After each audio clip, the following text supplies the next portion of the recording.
Hello and welcome to another episode of Marty's Matchbox Makeovers. Today I am doing over this Matchbox refuse truck. It's a king size. It's the number K7 and this one was donated by P. Mainen from Leidensdam in the Netherlands. So thank you, Mr. Mainen. Without you, this episode would not have been possible. So having a look at this model, it looks pretty sad really. The paint's coming off, the decals are wrecked, the tyres are missing at the rear, and the windscreen's smashed. There's also a broken lever on the bottom there that's supposed to operate the hatch on the rear of the garbage container. So I'm going to have to try and fix that. It's obviously been well played with and has been around for quite a few years, where it's been played with so much it's worn out. But that thing there, that's a real issue for me. I don't know that you can buy those parts.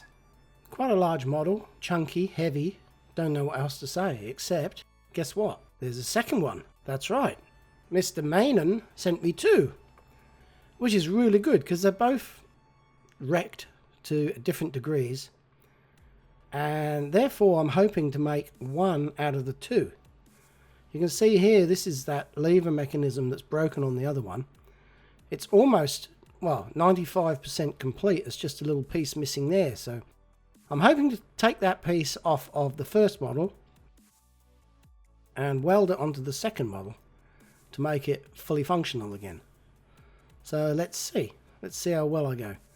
First up, as usual, is removing the base by drilling out any securing rivets. On this one there's only one at the rear, and the front of the base is held on with the little tab that goes into a slot on the body. Now that drill I used wasn't quite big enough to get the outer edge off of that rivet, so I just go again gently. I don't want to go in too deep there. Just trying to remove again the minimum amount of material so I can put it back together again easily. Now I use these forceps because they've got a curved end and they're perfect for this job of prising the base off by applying downward pressure and just using a little bit of leverage there on the underside of the base of the chassis. And there it goes. It just came away quite easily. Now for the first time I can take that lever piece out that's broken, and the base detaches like that. All good. Very easy so far. Let's have a look at the interior. It's just one piece plastic molded part with 3 seats. Just strange. I thought these people operated maybe maximum of 2 people in there, not 3. There's the windscreen that's destroyed, so I'm going to have to rob the other one out of the other model to fix this one up. So it's all getting a bit confusing, isn't it? So all these bits and pieces, I'm trying to keep them separate now so I know where I'm heading. Keep looking at this bit and thinking, is this fixable? So I'm going to take the second one apart now to get that other lever out, because remember I said I'm going to try and repair the broken one. Well, actually combine the two, I guess you could say, and make one working lever.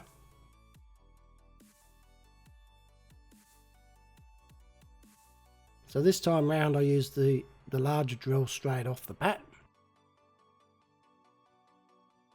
And again, prise the base off. This one's a little bit tougher. Eventually it lets go. Now, I can't get this piece off because you have to remove the tipping body there to get that bit off. So this, in the factory, these must have been assembled in a specific order so that everything worked at the end of the day. Imagine your first day on the line and you put it together in the wrong order and you've got all these levers left over. You have to pull the model apart. Anyway, so I use that little grinding disc there on the end of my Dremel to run the end off that pivot pin on the rear.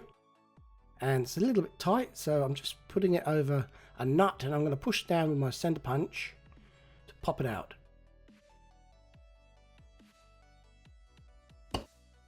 Like that. So satisfying when stuff works. Now using the long nose pliers I can just wiggle it and pull it out. Give it a quick tug, if you will.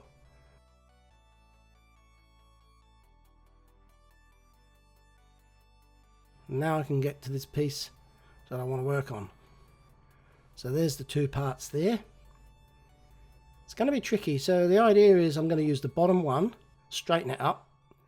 Then I'm going to cut the opposing pivot point off of the broken one and try to weld it onto this one using this gas torch. And then I'm going to use some of this muggy weld to hopefully weld the two parts together and make one useful bit.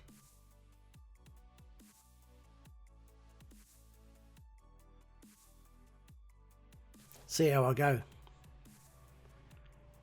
This is great stuff.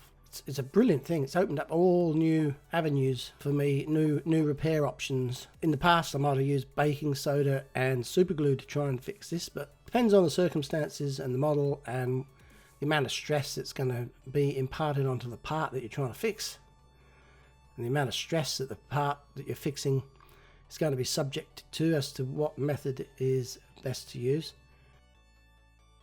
So I can heat this part up. I'm insulating it by putting it in the vise with these two paddle pop sticks or stirrers. So to straighten this up first up, I'm just heating it up gently with the torch just to make the metal a little bit softer, so I can just lever it back up into the horizontal position without breaking it, hopefully. I've got a little magnet there, in case you're wondering what that is, on top of the vise. It's just as a packer and a point, like a fulcrum, to use this flat file. It's the nearest thing that came to hand when I looked for something to use as a lever, so I just used that. And it worked quite well. As you can see, I'm just flexing it up there, and it turned out pretty straight. So I guess you could say I'm happy with that. Slightly non-rectangular, so I'll just try and adjust that with a couple of light taps with a hammer there. Overall, I'm quite pleased the way things are going.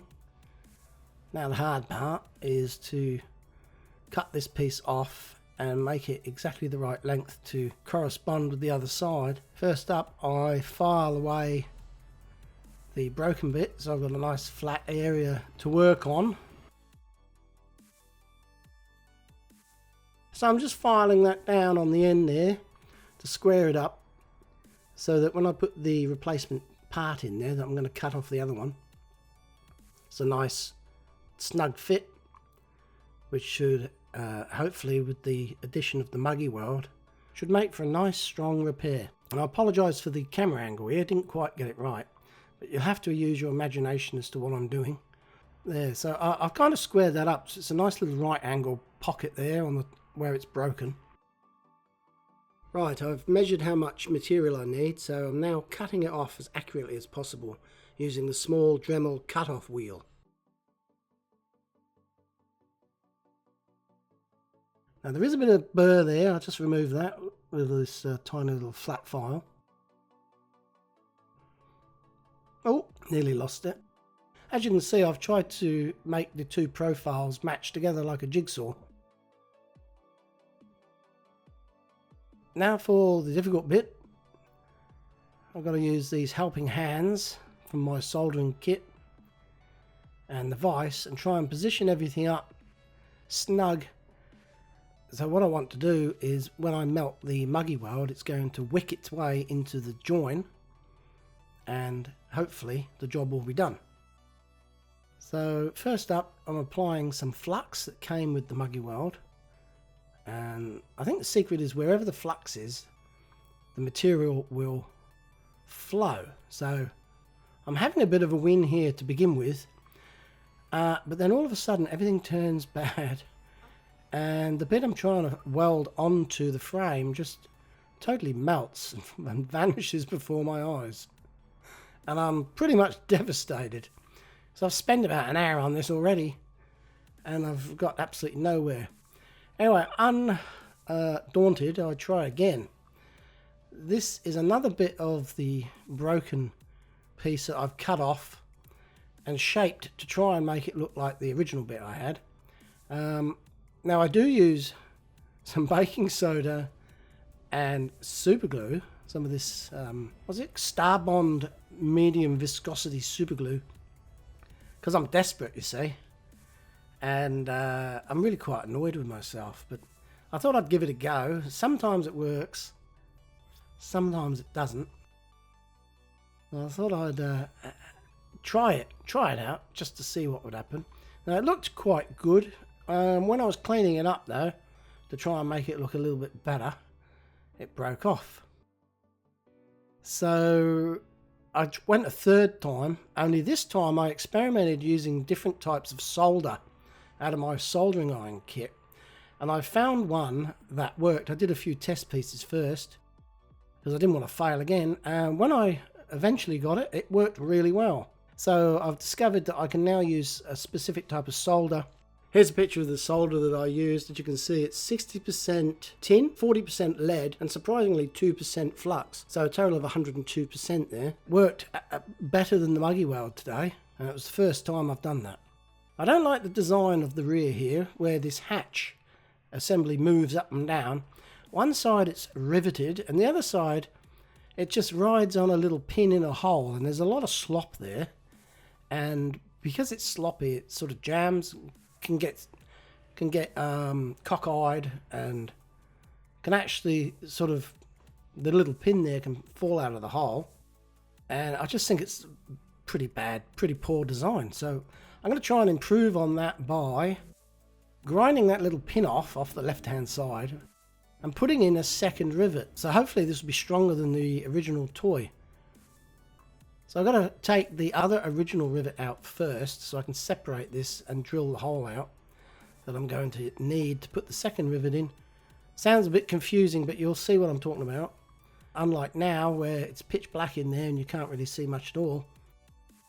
My son borrowed my other rechargeable battery which runs my bench Dremel, and that would have been perfect for fitting in there back here. This handheld Dremel's a little bit fat and I'm struggling to get it in there, but it does the job. So yeah, I've pulled this apart. Now I'm looking at the hole. That's what I want to replicate on the other side here. Now to drill that out, it's going to be nigh on impossible with that little dimple in the front there. So first off, I've got to file that away. Then I'm going to sand punch it and drill a hole to match the other side. But before I do that, I'm going to strip the paint. I'm not using paint stripper today. Instead, I'm going to try out my sandblaster for a second time. And today I'm trying out a new medium. It's actually glass beads rather than the garnet dust that I used last week. So I've had to take all the garnet dust out of my sand blasting cabinet, and I'm going to replenish it with these glass beads. You can see it's very fine. They're tiny little spherical beads. How they manufacture this is totally beyond my comprehension. Here for comparison is the garnet dust that I used. I never noticed until I looked at it in this picture. There's little black bits in there as well. So this is fun, tipping all this glass beads in here. Flows like water almost. Look at that, it's so therapeutic to hold onto that stuff and let it run through your fingers. Like being a kid in a sand pit again, playing with my toy cars. Somebody suggested if I want my gloves to last longer, I should hold the parts with the forceps when I'm sandblasting them. So I gave that a try. It didn't really work out too well for me, and I ended up resorting to holding them with my gloved hands again. Anyway, initially these glass beads seem to be doing a really good job. The red paint on the cabin came off really quickly. The thing is, because they're spherical little balls, I guess they're not suited for getting into angles, like 90-degree angles. Trying to imagine in my mind they hit the wall and ricochet off again without actually getting into the corners. So I noticed on this cabin that despite my best efforts, there's still a fair amount of red paint left on it when I've finished blasting it with these glass beads. And already I'm thinking maybe the garnet dust is probably the better option, because it definitely seemed much better last week than currently what I'm seeing now. So I keep going over the same bit over and over and over again. It doesn't really seem to be making much difference. So for the first time now, I've noticed that the top lip on the rear hatch here is bowed slightly. So I'm going to straighten that out. And I've basically just put a heavy bolt in my vise. I'm using this little hammer. I just tap away on it until it straightens out that bow. And it worked quite well. I didn't have to heat the model up. I'm just running this file over the edges just to sort of take some of the play wear off. Make it look a little bit better than it did. Don't want to go too mad though and remove any details.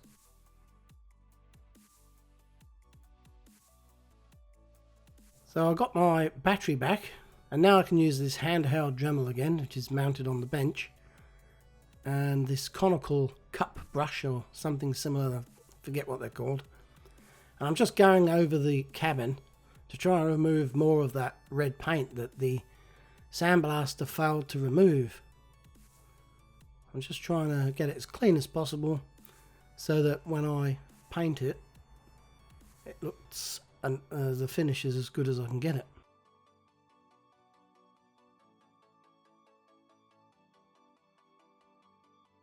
So now we're back to this bit again, where I'm going to drill out the hole. I'm not really happy with the design of this rear,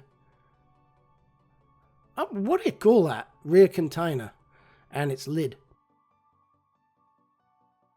So as I discussed before, I'm going to get rid of that little dimple with the file, carefully filing away so I don't damage any of the other parts on the back there, so I don't actually gouge any marks into the details.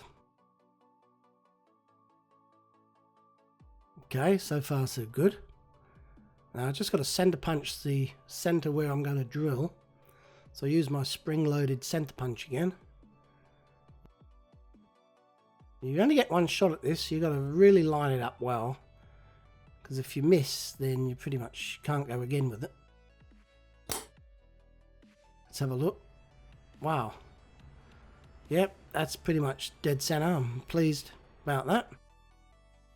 Drills, I'll get my drills out. I don't know what size drill I need, so I'm just grabbing this assortment of little drills from out of my shed, and I'm just trial and error, trying to match the size of the drill to the hole on the other side.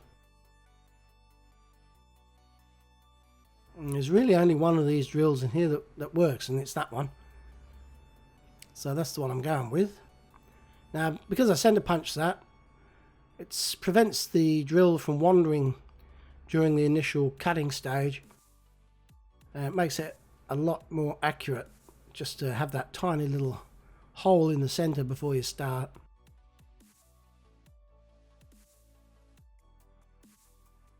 And I'm through, and just going to put this back together again. Have a look, see it's all lined up, looks good. Now, regarding the rivet that was removed, there it is there. I'm going to try and replicate these now and make two of them out of these pot rivets. I'm going to remove the shank, so I'm left with this, and put it in the hole, cut it the size, and somehow peen the end over so that it's retained on the model. Now this is a little bit challenging because I'm working inside the rear of the truck there. So I'm going to have to make myself a special tool just for this job. And basically it's a modified bolt. I'm grinding a couple of flats on the sides, and I've drilled in two little indentations, and I'll show you in a minute how I'm going to use it. Good job I got a grindstone. This would take forever if I had to rub this down with a file. So there's the dimple. I'm going to do one on the other side, and you'll see why in a minute. It's to do with the spacing below the rivet head and the floor of the rear compartment of the truck. Not a lot of clearance there.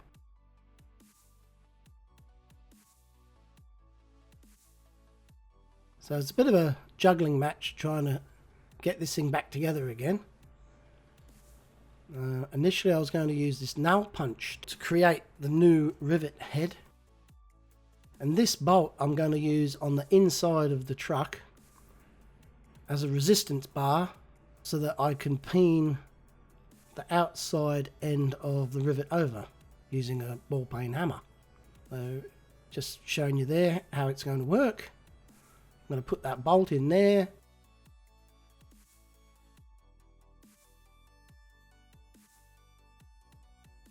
Put it in the vise so it doesn't move. Make sure that the head of the tail of the rivet is in that little shallow hole that I made to stop it from moving. And when I'm happy, I cut this to length using these side cutting pliers. And now it's just a case of hitting the end 100 or so times with the ball peen hammer until the end of that rivet just gets squashed into a little mushroom head. So they turned out not too bad, and overall I'm pleased because now this model is actually a little bit more robust than the original was. And it functions really well, quite sweet, doesn't come off or go crooked and jam or anything, so I'm pleased. There's a bit of effort though, I must admit. Anyway, before I paint it, because I've been handling it so much, give it a bath of alcohol and a little brush to get any greasy fingerprints off. Now this is another first for me. I'm actually partially assembled this model prior to me painting it. Reason being, I knew it was going to be very difficult to put it back together and there was going to be a lot of handling, and I felt if I'd painted it by now the paint would be wrecked and I'd have to repaint it anyway. So I'm using this silver out of a pressure pack. It's the Australian export brand, and these paints gone really nice, especially the silver and the black, the satin black. They're basically the two colours I use most. Satin black for the bases and silver for things like this, silver parts.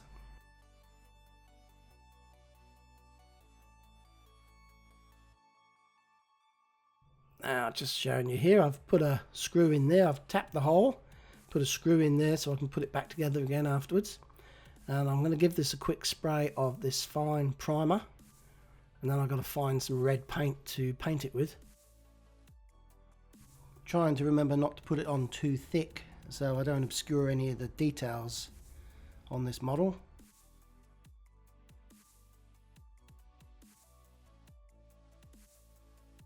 Set that up to dry. Now, messing around with the sandblaster, I did up this old wrench that I had and I painted it with this colour here. It's bright mica red, TS85, the Tamiya brand.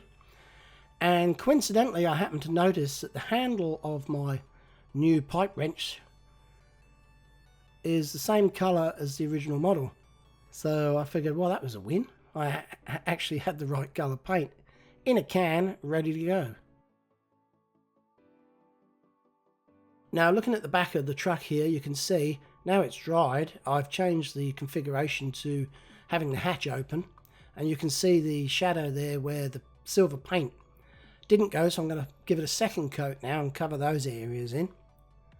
This is the base that I've painted with the black satin, the satin black paint, again the Australian export brand.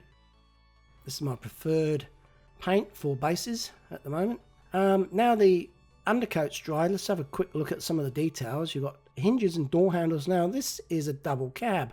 It's got two doors there but no rear seats that I can see, so a bit strange in its design. Nice detail on the front there, the grille, maker's badge and some headlights. On the left hand side there's a relatively small fuel tank there, and for the first time ever I noticed on the right hand side there's a toolbox. So nice little touches there by the designer, probably based on the real thing. Now this red paint is absolutely beautiful colour and it goes on so quick and thick. You've got to be careful you don't put too much on. It's very, very quick to do though, so much quicker than using mixing your own and using the spray gun. So whilst that paint's drying, I'm in my study, messing around, downloading images off the internet, resizing and attempting to print out my own decals for this refuse truck. Didn't get it first time round, I had to do a fair bit of resizing, but eventually I got there. Now that one there looks a little bit washed out. That's the image I downloaded offline. So what I've done here, you can see below the original image is a slightly better image that I've cleaned up and makes the letters stand out a little bit more. After printing, put an overcoat of the clear varnish on to prevent the ink from bleeding when you put them in the bath of water. This is nearly ready to reassemble. There was one thing I did here though. I drilled those rivets out in the middle there, removed that green suspension piece and flipped it over and refixed it with a small blob of araldite because it was bowed and the suspension aspect didn't really work too well, so that's an improvement over what there was before. Now I've got a surplus of wheels. I want to pick the best 6 I can find. So to begin with, I take all the tyres off and then I inspect the hubs and sort out the ones that I've earmarked for refitting to the model. Some of them have got gouges in, some of them are faded, and some of them have got like black grime on them, like ground into the actual plastic. Okay, I'm using near boiling water here just to soften those tyres to make it easier to remove them from the hubs.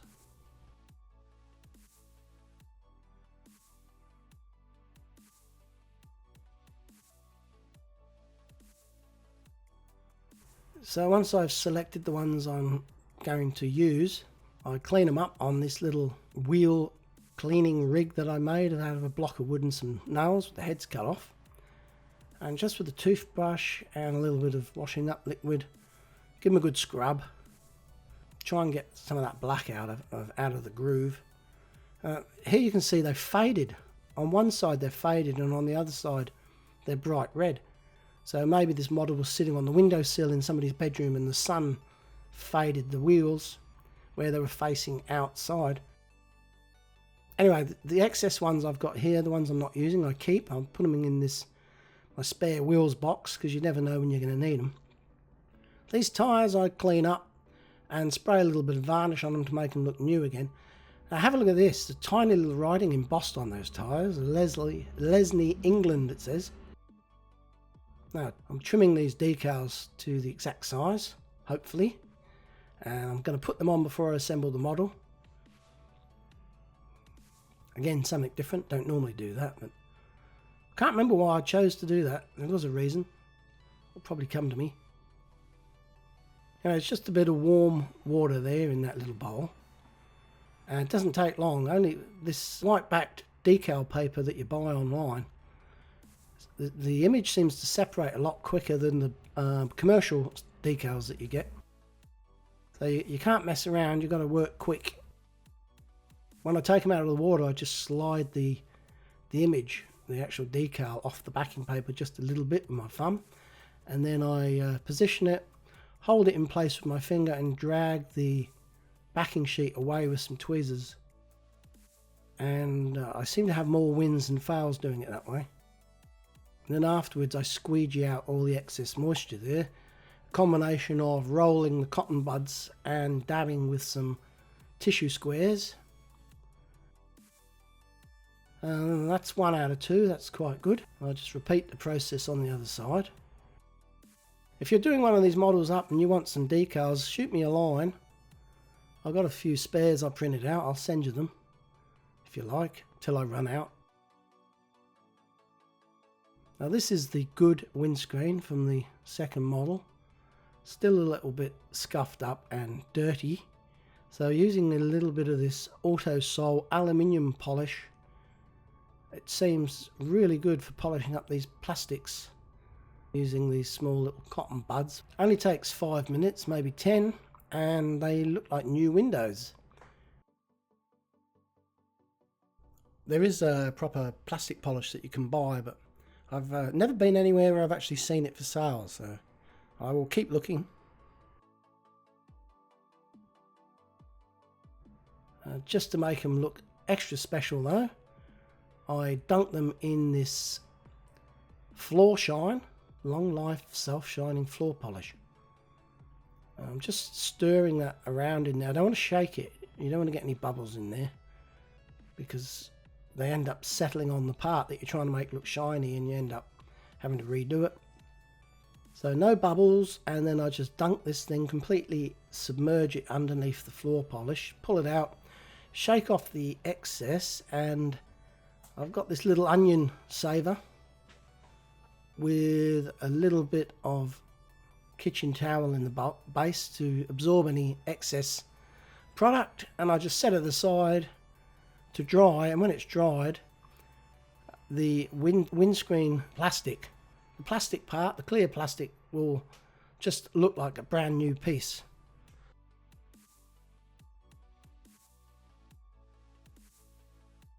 Now I'm out in the shed and I'm going to put the wheels back on the model, and I'm using my drill press and 2 nail punches, one held in the drill vise and the other one in the chuck.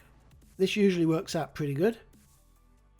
Only today was not my best day, and as you can see coming up, I do push a little bit too hard on this one.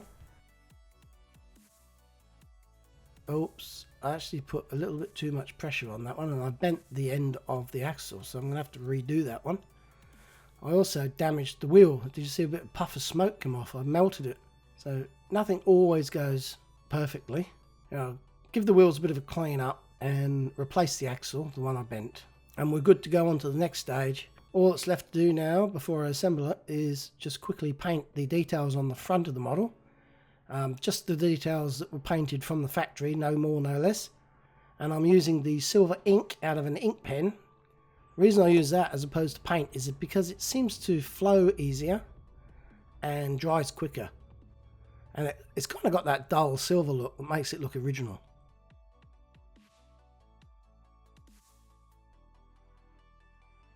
So there's light at the end of the tunnel. Just got to put the base on now and check everything works. Before I do, don't forget the windscreen and the seats. The windscreen's not held in, it's just sort of sits in there. It's stopped falling out by the seats here. Something different, I noticed that the seat, before you can assemble it, you have to fold it up, and it clicks together there, which is quite ingenious really. Why Matchbox made it like that, I don't know. It must have been the easiest way to do it, I guess. But this is one of those like hidden secrets that people, unless you worked in the Matchbox factory, you'd never know about that. Or like me, if you pull it apart and see it for yourself for the first time. Otherwise, no one would know that that's how that fitted in there. You had to fold it up and click it together before it went in. It's very interesting when you find out stuff like that. Right, now check this model out. It looks absolutely beautiful underneath. I'm really, really pleased with how the red screw looks there. It's just like a original rivet, really, at a glance.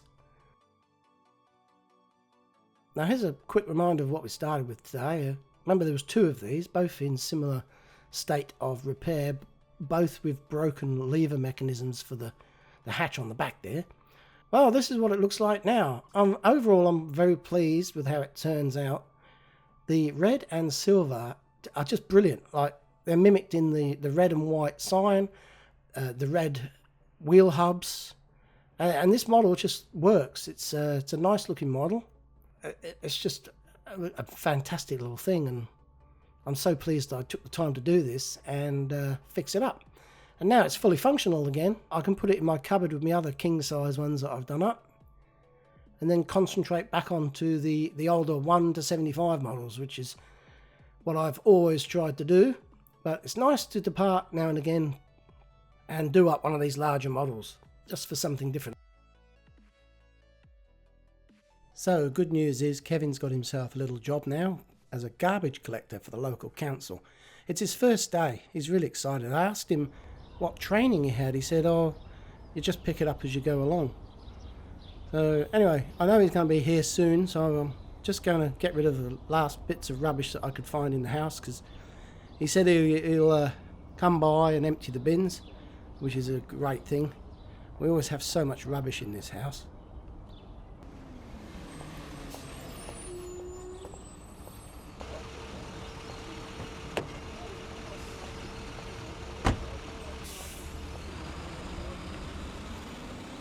What the?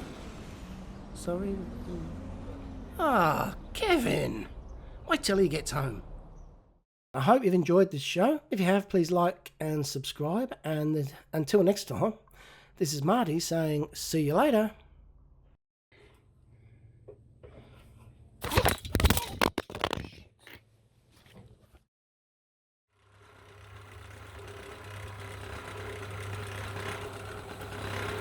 Oh! Mother